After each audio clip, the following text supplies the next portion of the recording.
Welcome to Harmonious Family Life, how to create deep connections, transform your family, and live with confidence and grace.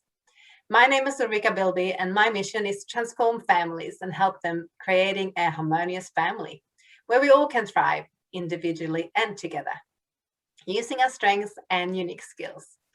And today I'm very excited to be speaking to Bridgett Miller. Bridgett is a teacher, parent consultant, and an author of the book, What Young Children Need You to Know.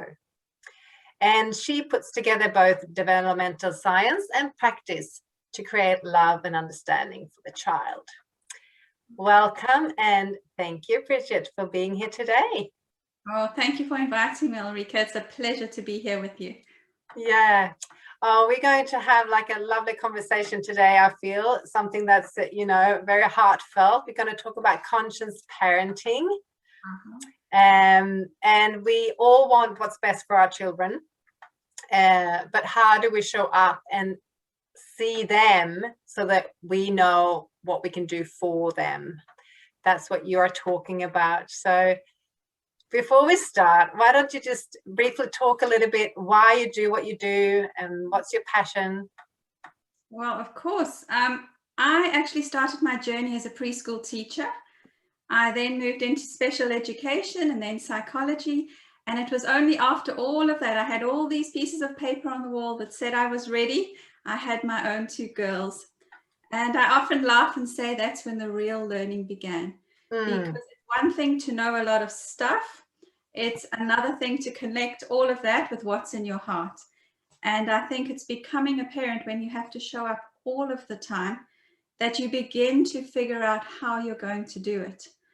I spent a lot of time in the classroom teaching everybody else's children, but that was very different because you only had them for so much time. When you have your own children, you're looking at the long distance picture. And I think you're invested in a very different way because you know that this is forever. And it was through trying to make sense of them that I found myself working with Dr. Gordon Neufeld here in Vancouver. And what he has put out into the world is a developmental approach, which means we look at the child and we look at the behavior. And rather than saying, what can I do? We say, where is this behavior coming from? And that transforms everything because when you see differently, you begin to do differently. And that's really what's led me out of the classroom with young children and into a place where I'm able to speak to parents and other educators and just share a little bit of what I've come to understand through both cognition and understanding. Yes. So now you are guiding parents to grow alongside their children and help them to understand where their child is at in different stages. Absolutely. And what it looks at is it's not so much of understanding like development. You don't need to have all the pieces or the degree. It's really just essential little pieces of what's developmentally appropriate, what's going on for this child emotionally, just little pieces that we begin to click together and we start seeing a much different picture than maybe we were before we understood a little bit more. So that actually, because I think that we put a lot of pressure on ourselves as parents. So knowing that we can take some of that pressure off. You know, that's the biggest thing about parenting. And I think this is the thing that takes most of us by surprise. We go in expecting it to be this journey that we're going to be leading the child, teaching them, showing them, helping them find their way in the world. And what we don't realize until we're in it is that they're actually the ones here to help us to grow alongside them.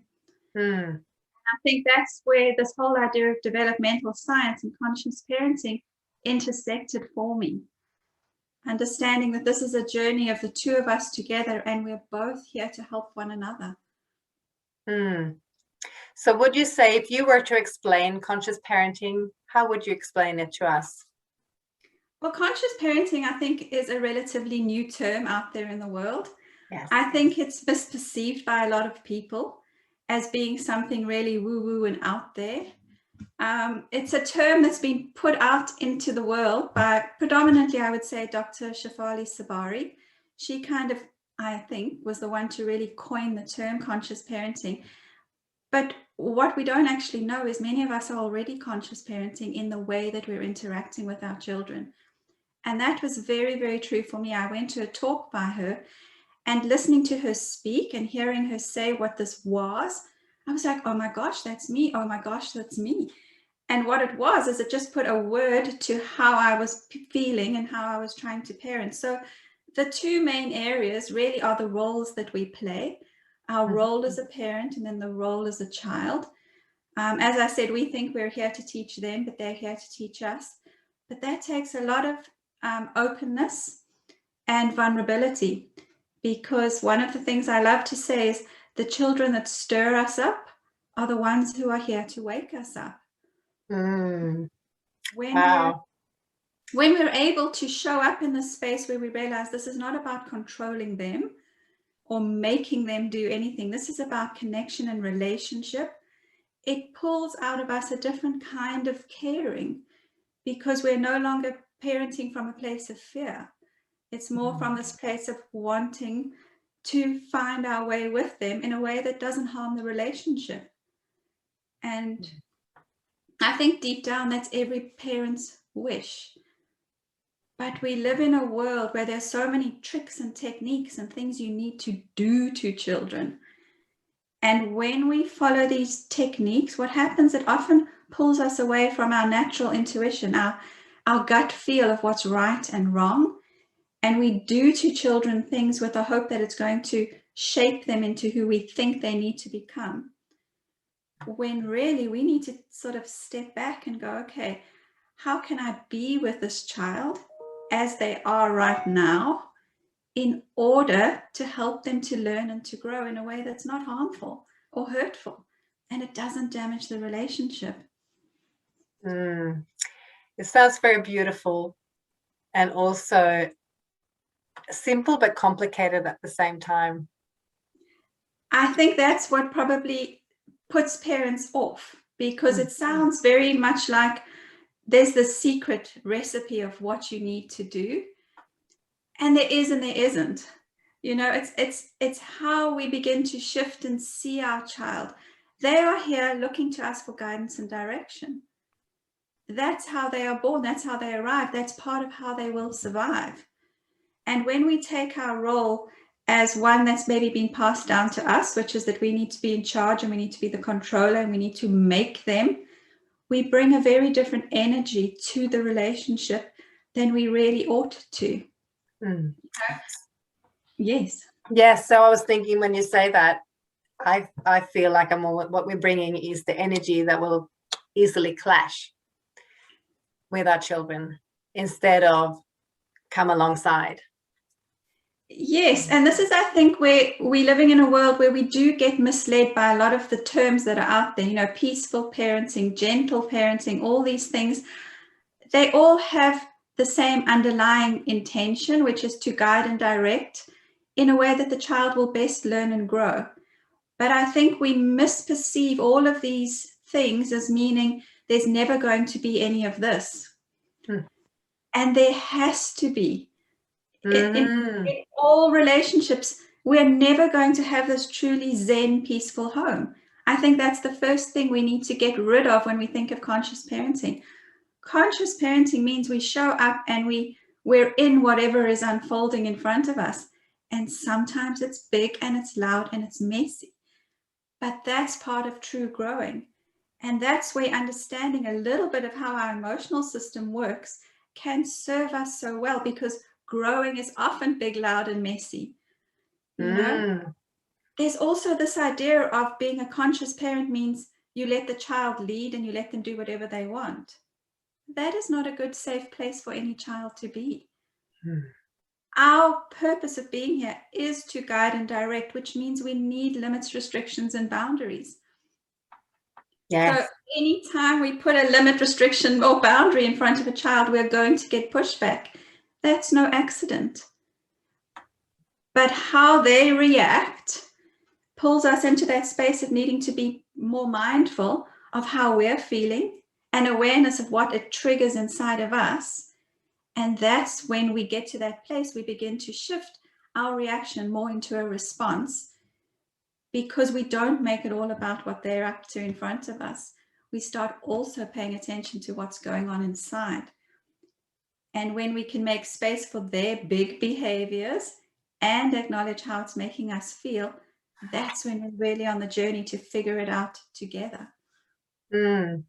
Because this is exactly what you say in the book, or what I read, that we should start looking at ourselves. Yes, and I think this is, again, another misnomer about conscious parenting. This is not about sitting on a meditation mat and waiting for the answers to download. This is about figuring it out in the middle of the mess. Yes. You know, it's one thing to have all these fabulous thoughts, ideas, and mantras. It's another thing to be in a situation where you are being rattled by the child. That is not the time to be able to pull all these good intentions and everything else. This is the time to go, oh, this does not feel good to me. What can I do with it right now? And then our true growing happens after we found our way through the situation, and we can reflect on what it was that we were feeling, how maybe we reacted, and then what can we do differently next time. So it's learning and growing alongside our child. Yes. Yeah. I actually would like to say, there's a quote in your book that I thought was very beautiful. You call it the Serenity Invocation for Parents. And it says, grant me the eyes to see what is driving my child to behave in the ways they are, and soft heart to show me my kindness when they need it most, and sufficient patience for me to guide us through each moment, so we both emerge better for it. I thought that was very beautiful. Oh, thank you, Ulrika. I think that's the essence of what we're wanting to do. In those moments when our children are triggering in us these big, ugly reactions, that's the greatest invitation for us to truly grow and change the way so that we can align with how we truly are on the inside. Like the thing is, we forget that we are human. Yeah. Something about becoming a parent leads us to think now we need to be these pillars of perfection. Exactly, I think so. It comes from a good place. We want to be the best parents and people we can possibly be because we've been entrusted with these little beings. And that can be a very heavy backpack for parents, because every time we fall short, we beat ourselves up for it. Yes. And that becomes a really hard cycle to live in, because we constantly feel like we're failing. But we're not. We're being given opportunities to grow in the space of what's not working. Yes, and what we were talking about just a little bit before as well is that we're going through different seasons with our children, because the child develops it through different ages. So if we have a child that has certain needs and develop in a certain, in a certain age, they grow. So then we have to, show up in a different way when we have teenagers compared to when we have, a toddler, for example. That, I think, is one of the most difficult things. And I know I've struggled with it too, because I now have teenagers. Yes. My girls are 17 and 19. And who they are, in essence, is the same as they were on the day they arrived. But what they are capable of is so much more. And they don't need me in the same ways that they once did. No. And that's where we need to be more cognizant of what it is that we need to back off on. Like the caretaking that they now need, or the directing or instructing, or any of that is very different now. When we become parents of teenagers, we shift into the role of consultant. Like, we've hopefully done our work when they were younger, giving them the tools, the insight, the values that they are now going to have the opportunity to put into practice. And it's not up to us to drive the bus. And that's difficult as a parent. So difficult, because we come from that place when we need to drive them a little bit more when they're younger, and then to shift into to let go and sit next to them. And to trust that they will be okay. Yeah. And this is the piece where we've got relationship. When things go wrong for them, if we have that foundation of relationship, they will still come back to us. Mm. You know, we will still be their safe place. The person or the people that they come back to when things do go wrong or sideways, because it's going to happen. We as parents try so hard to prepare them to never make a mistake, never fail, never this, never that. But part of growing requires learning from what doesn't work. And if we've preserved and deepened the relationship as they've grown, they will naturally look to us to come and see, well, Mom, this happened. What do I do? So that's why this is a long-term picture, and we'll never be done. Hopefully we'll never be done. Hopefully we'll never be done. Yeah. Well, you know, that's actually quite comforting, I think. And what I feel listening to you and how you're explaining it, it feels like I'm cutting myself some grace. I don't have to have it all together. And there is always room to grow and improve and find your way. And that's okay. And also to not feel like a failure when things are messy, as you say, you know, because that's life. Yes. To understand that the human journey, this growth journey that we're on, is going to involve lots of upset, lots of tears. And again, that's no accident, that's no mistake. That's nature's way of helping us to be changed by that which we cannot change. You know, an example would be when a child cries, when we've said no. That pulls on our heart because we don't like to see sadness in our children. But it's nature's way of letting the child experience the futility in not being able to have their way. That's an emotional process. And the child needs to go through that with a caring, loving parent who can stand there and say, I know this is hard for you, but we're okay. The energy is that the relationship goes on even when I've been the bad guy and held the boundary and said no. The child who can experience their sadness in the context of a loving relationship learns from their mistakes.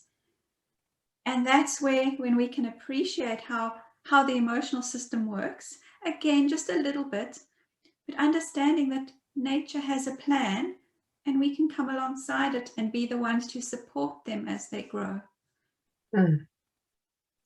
Oh, so beautiful. Well, if someone would like to know a little bit more about this, where can they find you? Well, on my website, you can find me directly, but you can also find other resources. One place on the internet I love to refer people to is the Neufeld Institute, which is an organization based here in Vancouver, but it's deeply steeped in attachment science, and it helps us to understand what relationship is and how to grow our children up in the context of that. So there's definitely that. And then on social media, you'll find me on Look With Love or on Parenting With Intention. And your book, of course. Well, let's not forget my book. No. Fantastic. And a very good resource, I would say, then for parents to not just, you know, you don't need a lot of time to sit and read it back to back, front to back. You can just pick it up and you can read one short chapter and get a little tool along the way. That's exactly how I've written it, and I'm happy that that's how you received it. Yeah. It's written in a way that it's 2 or 3 pages with the intention of just shifting the way you're seeing what's unfolding in front of you.